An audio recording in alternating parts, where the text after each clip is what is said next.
All right, hello again. This is Jeff Scott of Rankin Technical College, and I've been going over the PowerPoint presentations for Terry Felke-Morris's Web Development and Design with HTML5, 8th edition. We're up to Chapter 10 of 14. Chapter 10, which as you can see is on the HTML development process, to my knowledge, does not have anything new in it as far as HTML tags, etc. I don't think there's any code, so to speak, in this chapter. Rather, as you can see with the half dozen or so objectives we have, we want to be able to describe the skills, functions, and job roles needed for successful web project development, utilize the stages of what's called the SDLC or Systems Development Lifecycle, identify other methodologies in addition to the SDLC, apply the SDLC to web development projects, so it'll change a little bit, describe the activities during certain phases of a web project: conceptualization, analysis, design, production, testing, launch, maintenance, and evaluation. Find the right web host provider for your website and choose a domain name for your website. So here are some of the jobs, some of the different responsibilities of people in a web project. Now notice it says for a successful large-scale project. If you've got a small project, if you're a mom and pop shop, all right, so you're creating, maybe you're a person who does freelance design work. You could have all of these hats or at least several of them, all right?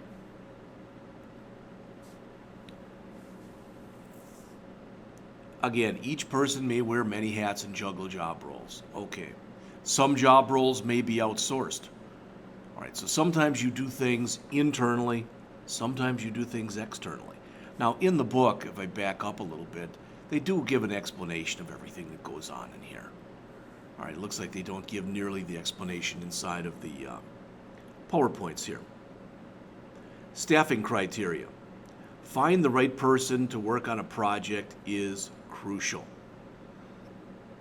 Consider their experience, their portfolio, which is one reason you have to create a portfolio in the classes in this program, the amount of formal education they have, the industry certifications that they have. Again, if you don't do it internally, you can outsource part or up to all of it. So here's the web development life cycle. You identify some kind of an opportunity. It starts here. So you conceptualize, what do you want to do? Then you go into analysis. When you analyze, you gather requirements, and that involves looking at current documentation, talking to end users, checking out the competition, whatever. It can be a lot of different things. From there, you design. And be careful, because when you design, you don't want to be pigeonholed. In fact, quite often, because I've been on this side during my professional career as a developer, programmer, whatever, and I always recommended that you create 3 possible solutions to a problem. And I typically refer to them as the Volkswagen, Buick, and Cadillac. Now, the Volkswagen solution is the one typically preferred by management because it's the cheapest. The Cadillac is typically preferred by the end users, but it's the most expensive. So a lot of times, the one you settle for is the Buick, because it has some of the features that the developers want, yet it's cheap enough that management will be happy.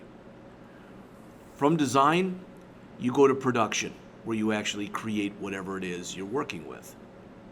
That's really the first time that the computer even has to be brought into play. From there, you test.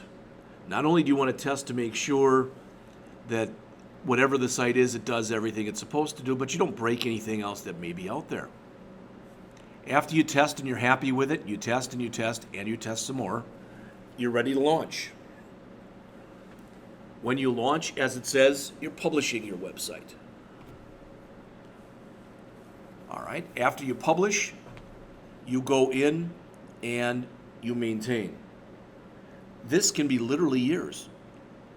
All right, there are a lot of times that a company goes and wants a new web presence, let's say, so they bring in somebody or hire somebody internally or whatever, and they have a new brand.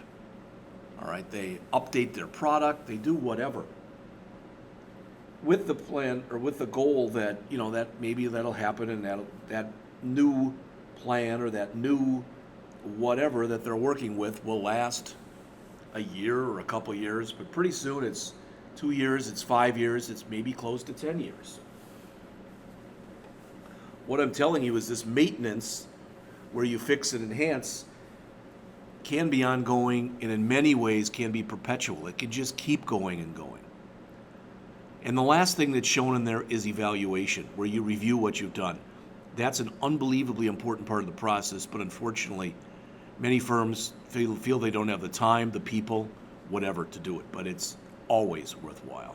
Then it just starts all over again. So for conceptualization, you determine your intended audience. Notice short-term and long-term goals. Develop measurable objectives. The examples that they give right there, those are things that you can quantify. You can actually go in and measure those. All right? That's why they're important. During analysis, you determine what the site will do, not how it will do it. You're not concerned with particulars. You just want to know what it will do. If it's a redesign, compare the old with the new. Again, as I mentioned before, review your competitors. I've had this before where I've had students go in to create a new website for somebody. Maybe it's a new small startup company. And they ask the person, what do you want? Well, I don't know. And if I sit in on these meetings, a lot of times what I'll do is I'll say, go out to some of your competitors' sites. See what they have that you'd like. And I don't mean color, but I mean more content. All right? You estimate your costs. You do what's called a CBA, or a cost-benefit analysis. Then you design.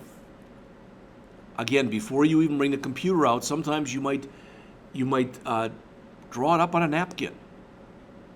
You determine the site organization. Then you start to prototype. You determine how the page will be laid out. You document each page. You choose your web authoring tool. May not sound important, but it can be unbelievably important. Many of these tools today will do a lot of the work for you. You figure out how you're going to organize your site files. You develop and individually test your components. You add content, but you also have to make sure you don't just individually test components. You have to bring them together to make sure that they work. So for a website, we've talked about this before, you want to test on as many different browsers as you can, as many browser versions as you can. Different screen resolutions, especially if you're going to have a mobile site. You want it to be responsive. Test using different bandwidths. Remember, some people out in the country may still have a bad dial-up or whatever type of connection. Test from another location. Notice, test, test, test. You cannot test too much. There are automated tools to do this. You can hire people to do testing for you.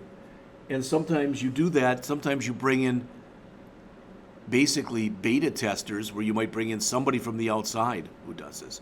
There's an interesting show on TV right now. It's a new show this season called Bull, which you may or may not have heard of. And I don't remember the gentleman's name who's in it. The guy who plays him is Jason Bull. That's his name on the show. But he's a trial consultant. And what he does is he creates mock juries. So before someone goes to trial, they have an idea of what they should do, what they should look like, how they should dress, how they should act. And that's kind of what you do with when you bring in testers for a website. You also have to do usability testing. You look in there on how visitors actually use the website. Remember that 3-click rule, where ideally they can find anything they want on a website within 3 clicks.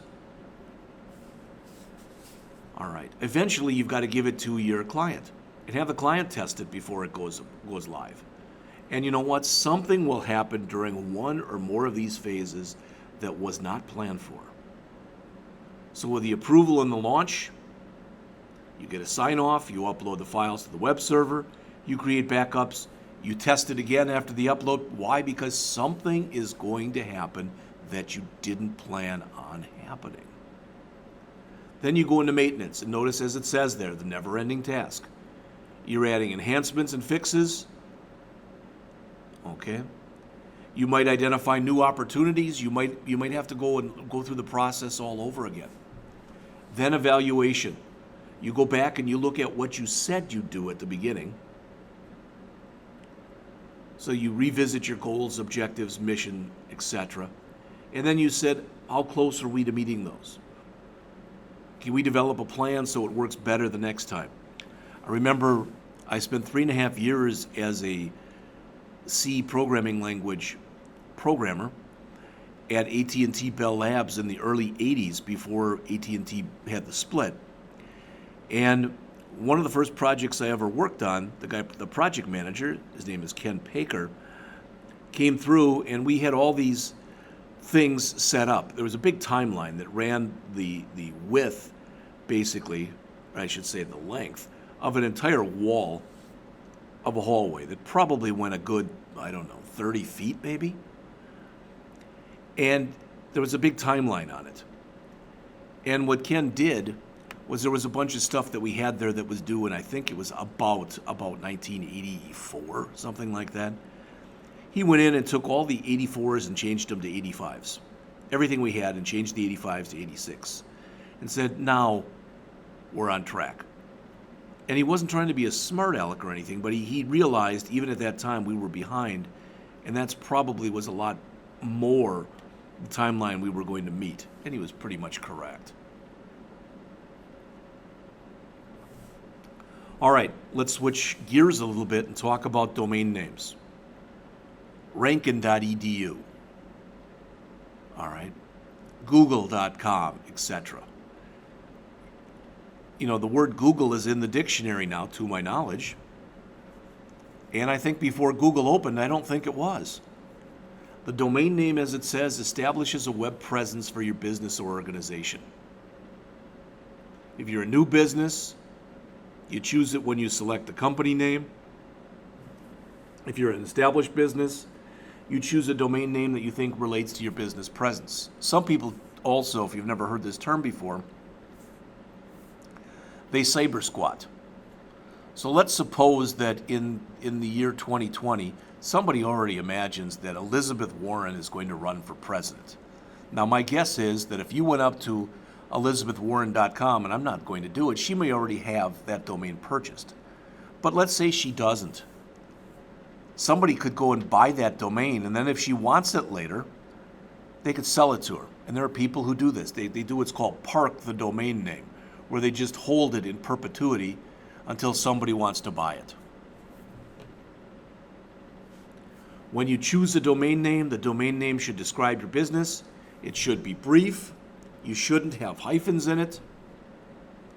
You should figure out what you want for your TLD, or top-level domain name. Sometimes it's quite obvious.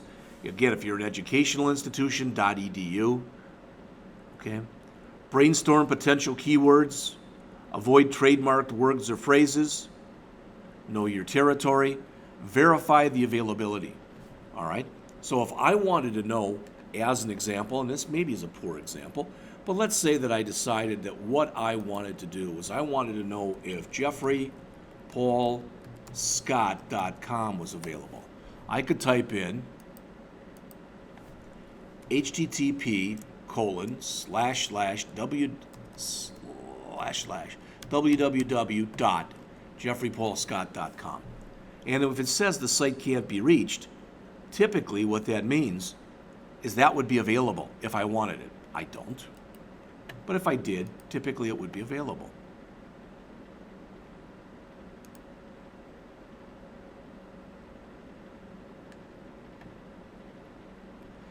There are many places that you can go to register for domain names.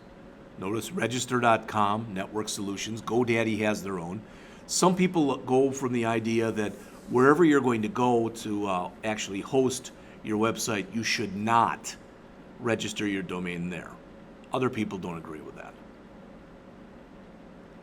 All right, so you visit one of these or a different kind of registrar. You choose the name if it's available. You pay for it. You register. So there's a fee. It might be, for example, like up to maybe $50 for the first year, and then maybe $20 or $25 a year after that. It could be more expensive, it could be less expensive. So you've got a domain name now. What are you going to use for hosting? Some organizations, and again, the bigger they are, administer a web server or web servers in-house, and they host their own website. Think about Google. Think about Amazon. I'm sure Amazon has what's called a server farm, where they've got web servers that are connected either physically or remotely all over the world, not just all over the United States, but all over the world. And they administer their own web services in-house. Other companies might use a web host provider. A good web hosting service will provide robust, reliable home for your website. Most of them will tell you that their uptime is 99.999%, which is good. Because as it says in that second bullet there, a poor web hosting service will be the source of problems and complaints. Don't use a free web hosting for a commercial site. If you've got your own, if you want to put out your own vacation photos or something like that, might not be a bad thing. But students ask sometimes, they say, I want to get my own website, and I don't really have a lot of money. Well, you can go out to places like HostGator.com, and there's other ones where once you get your domain name, you can host it for it's under $50 a year. It's probably closer to about 30 or 40. All right, different types of hosting. The first is virtual hosting. What you're doing, for lack of better words, is you've got a company, some kind of a hosting provider that has a web server that can be split, for lack of better words, into chunks or virtual domains that are shared by multiple websites. What's the biggest advantage? It's going to be cheaper. But you should consider, future growth. Is this going to be big enough to support me as I go on? The operating system. All right. If you're a Windows shop, do you want something that uses IIS? If you don't know what I mean, don't worry about it. Types of server-side processing supported. Is it ASP? Is it JSP? Is it PHP, etc.? The bandwidth of the internet connection. Do they provide both local and national, maybe and international web host providers? Do they have a guaranteed uptime? How is their technical support?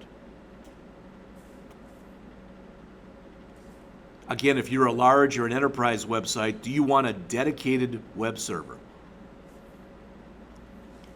And with a dedicated web server, you own it, you maintain it. Do you want a co-located web server where you've got a web server on your site, but that web server is still serviced by an external company? Again, things to consider. Same stuff we looked at before. With a dedicated web server, all right, it might be rented, you might buy it, but you've got a connection to the internet. But the key thing is right here. It's housed, is it housed in the web hosting company's premises? And if it is, can it be remotely configured and operated by the client? Co-located, we mentioned already, might be on site. Your organization typically will administer the computer. So, choosing a virtual host, there's a checklist in Table 10.1 in the book. I'm not going to go over any of this stuff other than to tell you these are things you might want to look for or look at. So, as we come to the end of Chapter 10, we discussed the HTML development process. We looked in a very high level at the skills, functions, and job roles needed for successful project development. We looked at how the SDLC, or System Development Lifecycle, fits as far as web projects. We looked at conceptualization, analysis, design, production, testing, launch, maintenance, and evaluation. And we ended the chapter by talking about how to find the right web host provider for you and what to look at when you're choosing a domain name. So that's it for Chapter 10. When I return, we will be going over Chapter 11.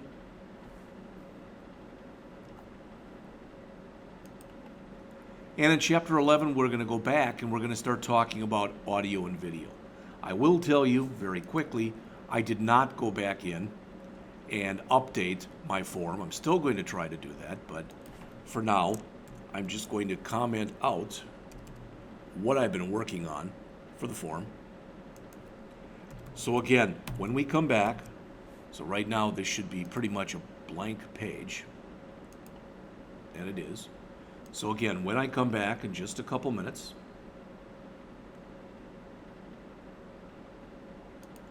we will be talking about HTML, audio, and video. See you then.